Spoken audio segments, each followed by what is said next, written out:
Well, hello there.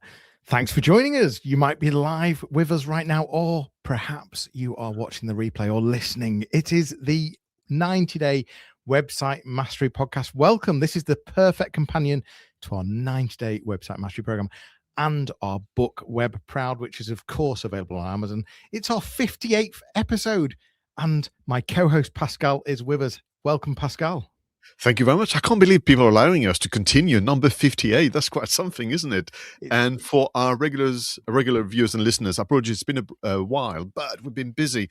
This is conference season for Johnny and I. We've been out and about, up and down the A1, A19 and the M1, but we managed to squeeze this one because we have to continue exploring a number of topics related to website. I look at the show notes. This may be, everyone, a slightly extended version, but we have to make sure that we give you all the information you need to build trust in today's economy. Yeah, well, this is part of our mini-series, which has been focusing on EEAT, the score that Google is using to rank and surface our content. This is how to win from an AI visibility point of view. And if you can get the foundations of what's called EEAT in place, then that's a huge thing. And this is episode 4 of that mini-series. And of course, we'll be going into the last letter, EEAT, so that'll be trust, but we'll come back to that nicely. The name of this episode is Trust Isn't a Vibe, It's a Ranking Signal. What Google and AI engines reward. So we have 4 segments as always. We've got the You Ask, We Answer, which we'll go into shortly. We then move to website stories, where we'll focus on this whole thing about EEAT. And then we've got the website engine room, where me or Pascal will share something that we've found that could help you as a website manager and website content creator be more proud of your website. And of course, we always have the website call to action, where we give you just a really simple thing that you could be doing just to increase the engagement or the conversion on your website. Let's get going, Pascal. We're going to go to You Ask, We Answer.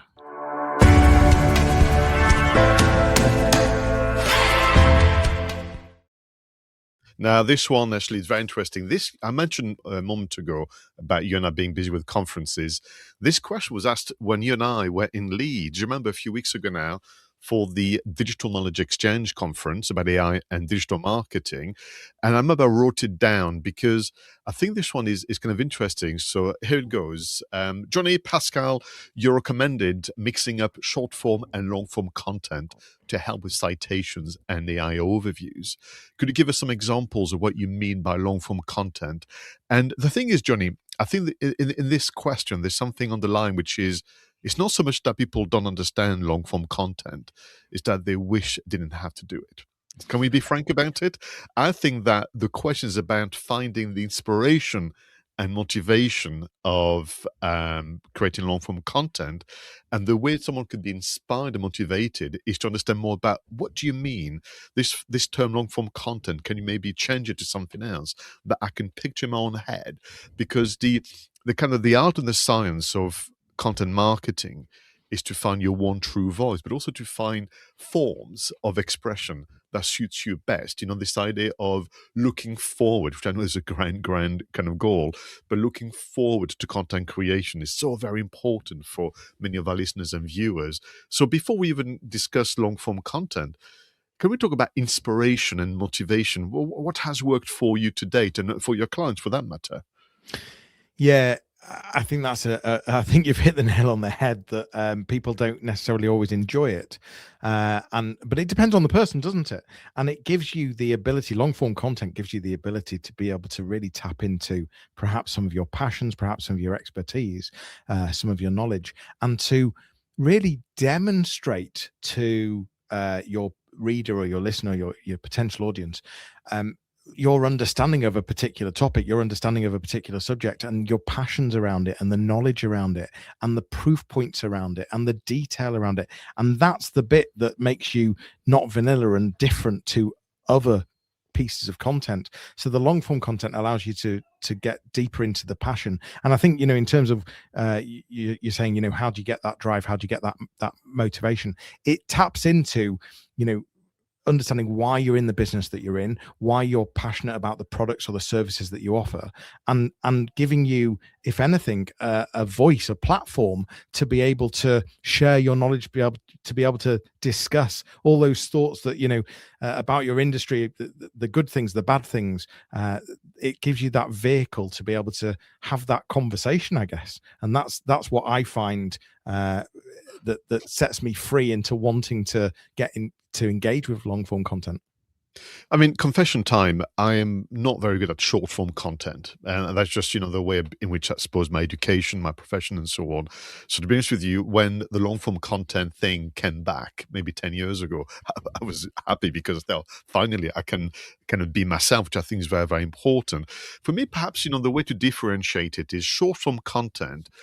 It is important, by the way, so it's mixing both of them. Not saying that one is better than the other.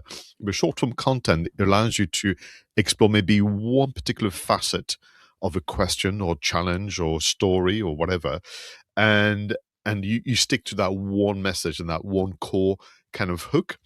Whereas long form allows you to look at a concept, a question, a challenge from many different kind of facets, many different lenses, as sometimes the term goes. Long form content also allows you to add interests, such as tables that would summarize the key content, and infographic.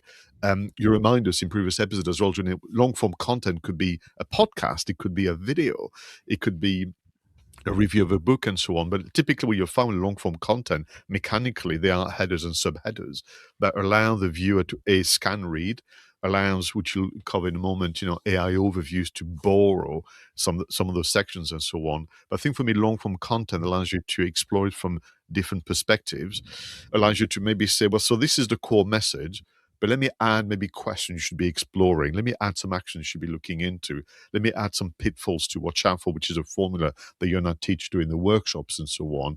As a result of which, it's longer, but it's not longer for the sake of it. So people always ask you, and I don't know, how many words is long form content, hoping that, I don't have to do too much work. Back to that again. And for me, it's as long as it needs to be for this to be something that is meaningful and interesting. So long form could be 800 words, it could be 1,000.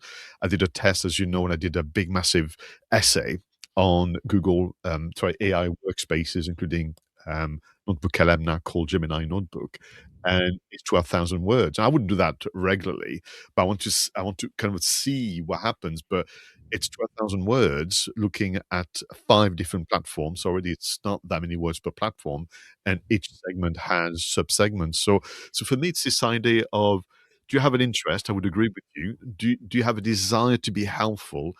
As a result to which you have to go deep. And by the way, what you could do, all of you, is create this long form content over a period of time. So if writing's not your thing, which I really, really respect, you may want to do part 1 of this long form content, leave it for a week or so, go back on the same article and add a part 2 and 3 and 4. So you could actually create your, let's say, 2,000-3,000 word article over the course of a month. Yeah, it's the old-fashioned white paper. That's what it used to be called, I think. And I think it was where you'd create this sort of lead magnet that would be some kind of white paper. But the reality is that it's your space to demonstrate and to really go into that detail, and as you say, to be helpful, to be resourceful, to put passions out. So it could be in the form of a blog, it could be in the form of a guide, could involve case studies, ebooks, and as Pascal was just saying there, it doesn't have to be written. It could be audio, it could be video, it could be a podcast. But it's we're talking. If it's a podcast, we're talking long form being 30 plus minutes, sometimes, even an hour or two, compared to a short being, under 60 seconds or only, 5 or so minutes. So we're talking much longer form, whether that be, as I said, audio or written.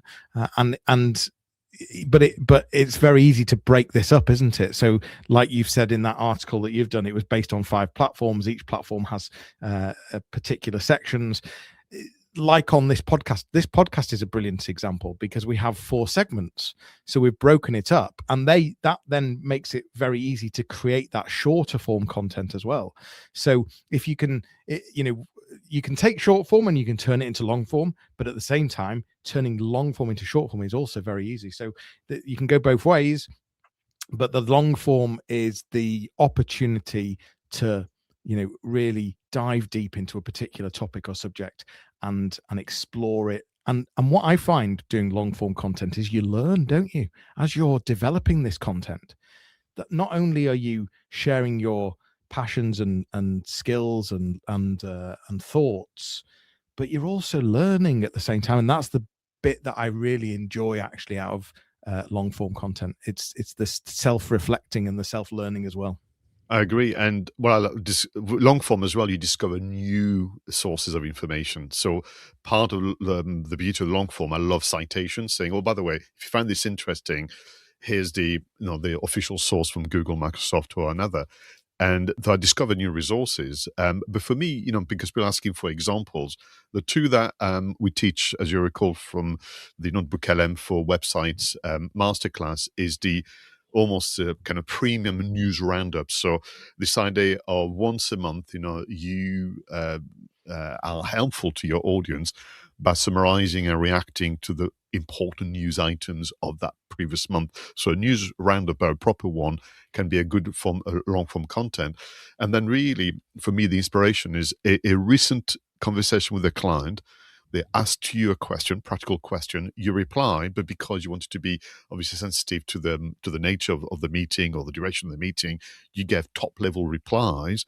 That, for me, is on the hot list for a deep dive article, inspired by a recent conversation with a client, which could be how you introduce the article. Here's the full version. Here's what I would have said if I'd had a bit longer than we had in that meeting. Yeah. And you've also made me think about, even just annual reports or industry reports, sector reports, and sort of lots of data. That makes perfect long form content as well. And I know where this is going, me, Pascal. Yeah, last one, if I may. One last one. Long form content versus short form. The long form content always answers the question, so what, now what? So if you have a short form and you have people still left thinking, that's interesting, but I'm going to have to think it through. Whereas long form goes all the way to, now that we've kind of explained this to you, let us show you how to do. So the long form answers the so what, now what moment. And I know what's happening here. You're getting us talking about long form content, and we're now in the mode of creating longer form content on our episode right now because we're passionate and want to talk more about it. Absolutely. With that in mind, let's move to our second segment, which is website stories, and it's all about the EEAT, which is part of this mini series. As I said, this is episode 4 of this mini series. Let's move into website stories.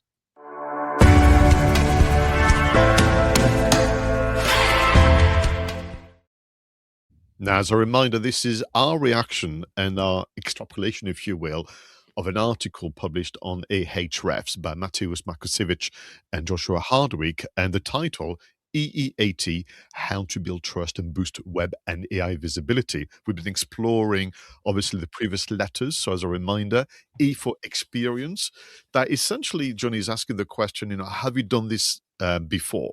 Is essentially one way to crudely summarize, E for experience and prove that, essentially you got your hands dirty. The second E, which is not always easy to kind of separate from the previous one, is expertise. This idea, well, do you actually know what you're talking about? It's one thing doing it and almost getting lucky, but do you actually have any depth of knowledge into that subject? And show me essentially almost, your expertise from the point of view of your mindset and maybe sometimes your qualifications. Then last time we looked at A for authority, and this one is clearer. Do others recognize and reference you? That's essentially what authority is all about. And a lot of it, as we mentioned last time, was about this off-site optimization, which we know well. But, do others concur and so on? So T for trustworthiness. And what is interesting about this one as we explore it, I think that there's a bit of a tension here because T for trustworthiness is deemed to be the most important one, both in terms of the article written by our two friends at Ahrefs, but also the most important from a Google perspective.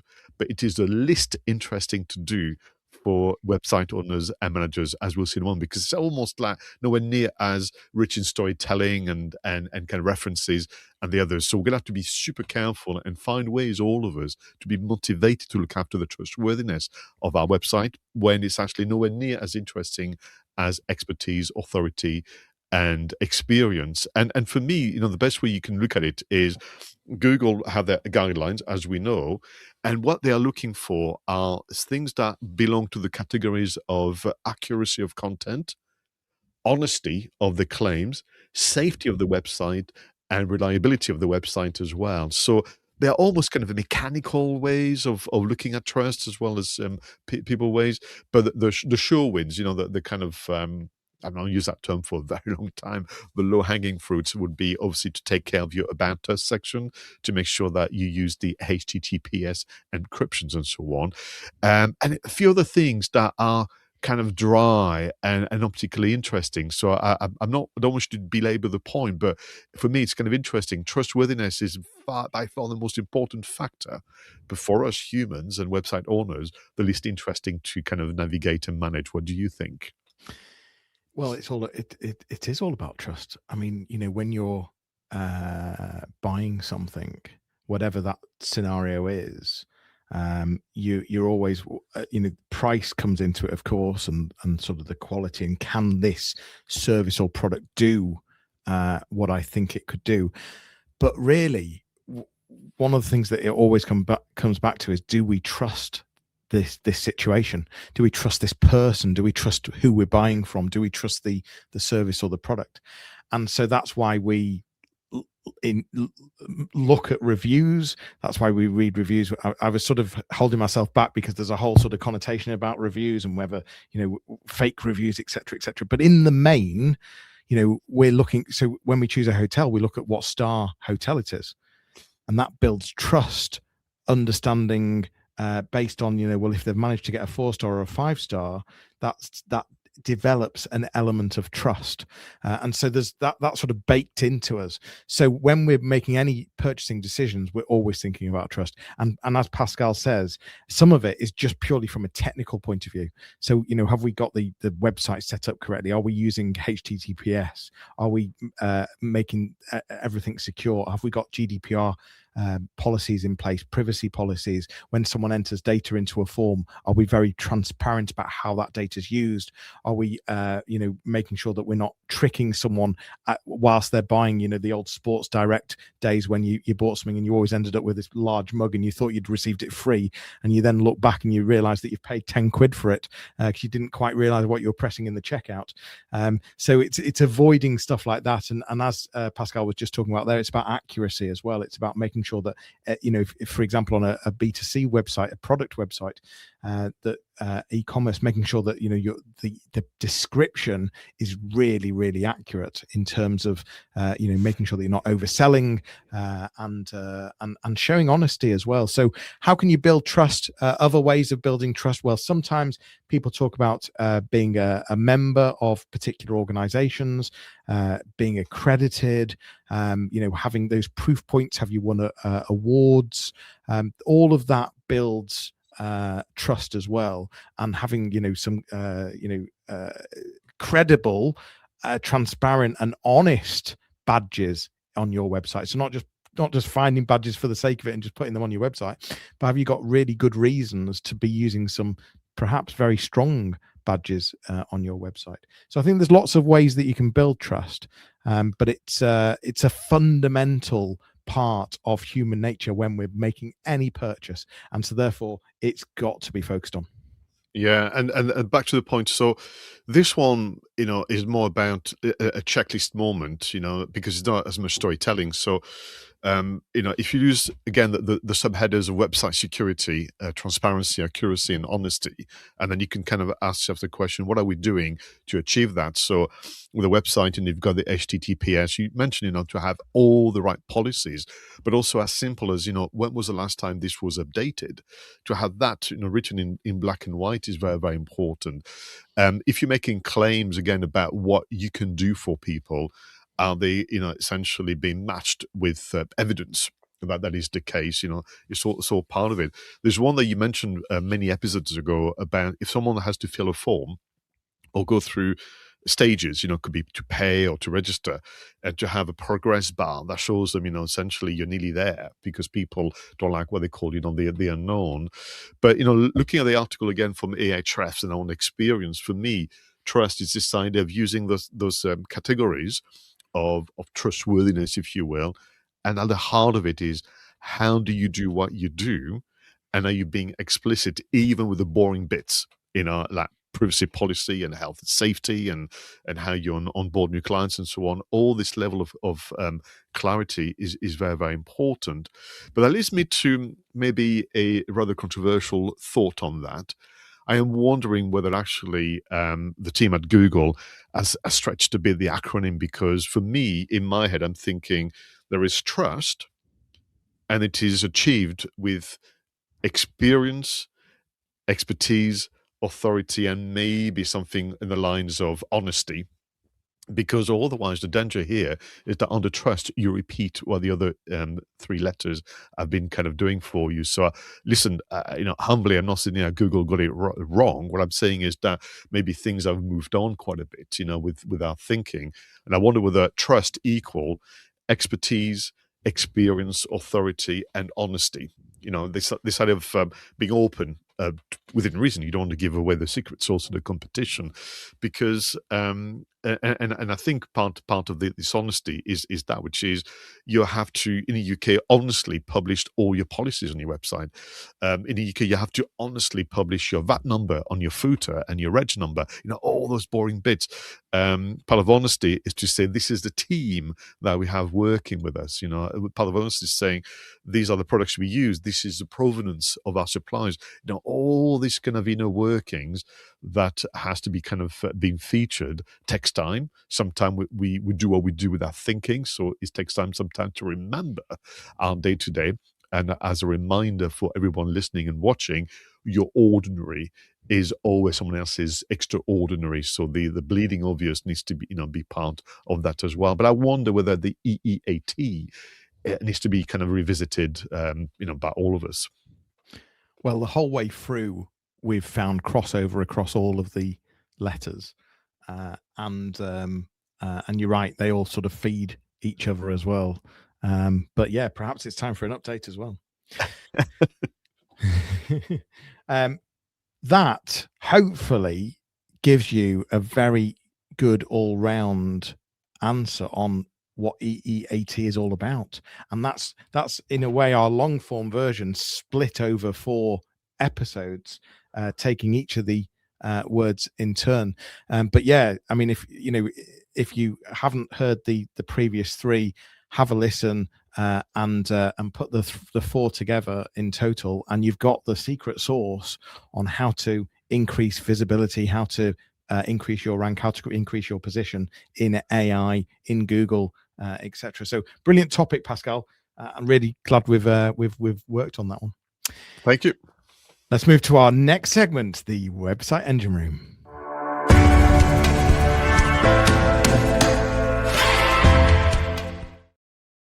Now, this is about the one app or the one software solution that can help you make your life easier as a website manager and content creator. Johnny, I must confess, your selection intrigues me greatly. So I can't wait for you to tell us a bit more about your discovery. Well, yeah, I discovered an app called tavus.io. The links will be in the show notes, tavus.io. Human-like AI. That they claim you've never met AI like this. And I must admit, having played with it, I haven't met AI quite like this. It's human-like AI that can see you, can hear you, can act and emotionally understand you, all in real time.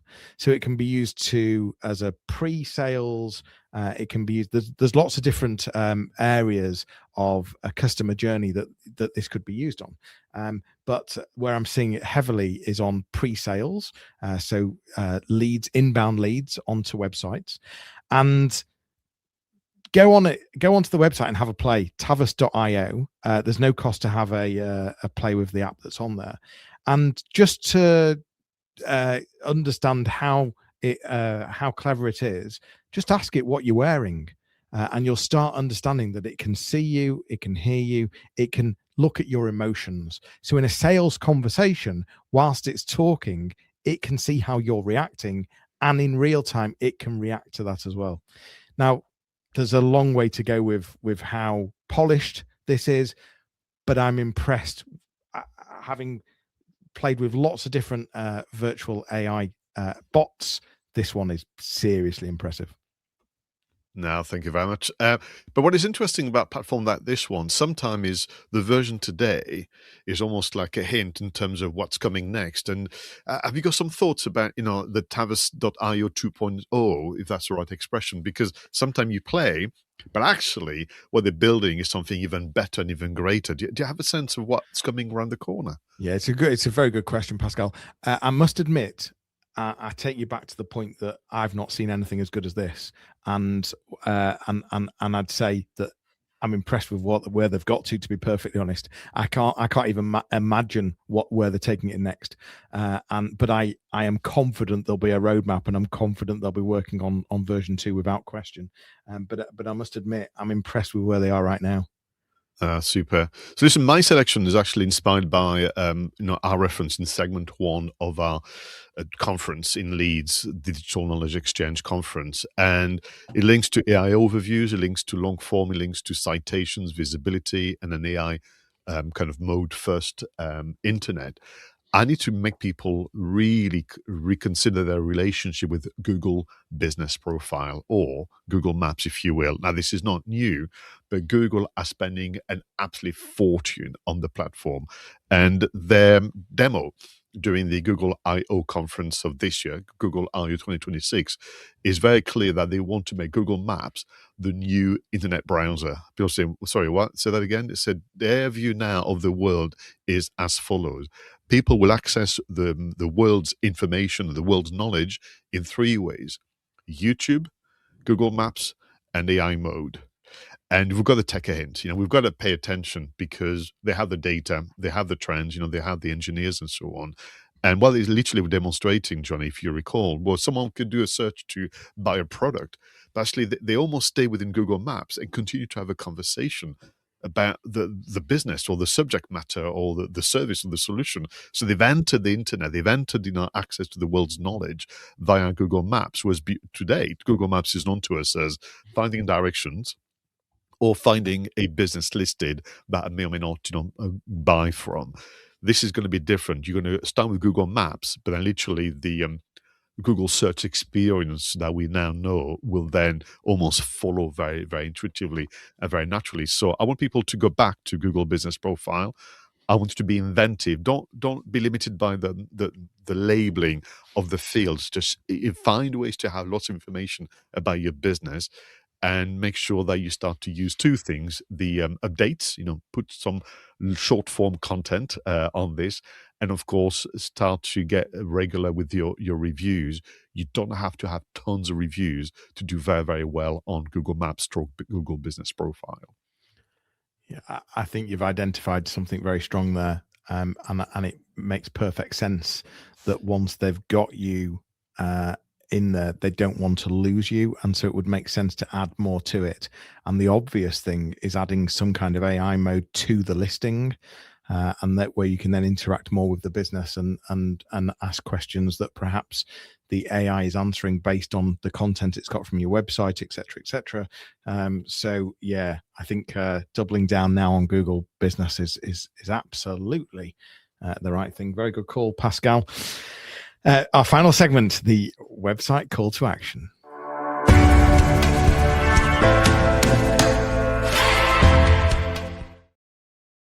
This is about the one adjustment, the one small action that you should be making right now to feel proud of your website again. Johnny, what is your selection? Well, this one builds nicely into the T of EEAT trust, and fast forwarding the idea that people are going to ask AI about us. So why don't we write the prompt that you should use to ask AI about us? I think it's so clever. So I've seen a website where at the bottom of their website they have a little line that says "Ask AI about," and then the brand name, and then under that they've got three icons. They've got one for ChatGPT, one for Perplexity, and one for Gemini. And all you do is you click the button. It then takes you to ChatGPT. It inputs the prompt, and that can just be done with a clever URL, and it asks a really clever question, because what it's basically saying is, what do you know about this particular brand? But it's focusing on it, so it's be specific. So obviously it depends on the app. This particular app is a SaaS app. It's a tool. It's an online application, and so the prompt includes be specific about time savings, what's automated, what remains manual, and why does this perform better than some of the other platforms that are out there. So it's a pre-written prompt that, of course, you would run yourself to see what the output is, but you would shape that pre-written prompt to, of course, give you the best output you could get. And I just think it's very clever. It adds a layer of trust. It's quite quirky as well. People will talk about it. And it's a really simple thing to add at the bottom of the website. The point of website call to actions is they're really easy to implement. This is you could implement this like very, very quickly. Depends on the person. So I'm not going to say the number of minutes, but it's something you could really quickly implement. That is so clever, very clever. That takes me back to the early days of SEO when people used to say search for and then put, the business name, or maybe sometime there was a name already taken up. You would say, well, search for us in that manner on Google or Yahoo or back in the days of Explorer, to make sure that your website would be the one shown on the competitor's website or in your relevant website. So very clever, but also grounded in just, that's what we used to do. So it should be quite comforting. So my call to action is inspired by, obviously, my selection on the engine room, which is about reviews. And so I want twofold, really. First, can you organize a meeting within your organization or within your kind of trust network and map out where and how you are currently getting praises and testimonials? Because they'll come through an email, someone saying thank you. They could be on Facebook, they could be on LinkedIn, it could be face-to-face during a networking event or a kind of expo. So I'd like people to actually be organized and structured, saying where and how are we getting the thank yous, the well dones, and the testimonials, because that is going to become part of your system to be able to gather and publish regularly those positive words onto your website. We recommend dotted around, the key elements of your website, not just a page called what our clients say, because just a barrage of words. But I think to be a bit more tactical and organized, and perhaps we all are at this moment in time. So yes, we want Google reviews, but there'll be only a fraction of the manner in which, you're getting praises and testimonials. And so where and how you're getting the testimonials, and then once a month, can you start to repurpose those with permission and get those on your website, because that can be a massive, massive part of building trust and supporting AI citations. Just simply peppering them across your website. That's the way to do it, Pascal. You're absolutely right. Yeah, gone are the days of having a testimonials page or what our clients say page. Pepper the content. That leads us back to EEAT as well. And this stuff, it's just as simple as when you receive a review, turn it into a social post. Something as simple as that as well. A great call to action. Well, we've focused on trust heavily and long form. This is probably one of the first episodes where we've gone past our 30-minute and just giving you a bit extra today. We've really dug deep into what long form content is, the reason that you should consider it, and giving you some ideas as well. And I very much liked the idea of that news round piece that you were talking about, Pascal. It's a great, quick and easy win, to be perfectly honest. But we helped you understand all about trust. So EEAT, the T part of it, which was all about trust and lots of different ways and why you need to build that in, and a couple of really good apps that we've shared and some great call to actions. Thank you very much, Pascal. Very welcome. It's been a pleasure to research and share our findings with our viewers and listeners. This has been the 90-Day Website Mastery Podcast. Thank you so much for listening. It's part of the 90-Day Website Mastery Program. For more information, please do visit 90daymarketingmastery.com, where you can book a discovery call with either myself or Pascal. We are going to leave you now and with a fun video and audio montage to enjoy whilst you review your notes. Listen, if this has been helpful, let us know. Let us know what you'd like on forthcoming episodes. Tell your friends, leave us a review. Perhaps we will turn it into a social post. Please do keep watching, keep listening. We do this for you and we really enjoy it. So we'll see you the next time. Look after yourselves. Take care and see you again. Bye-bye.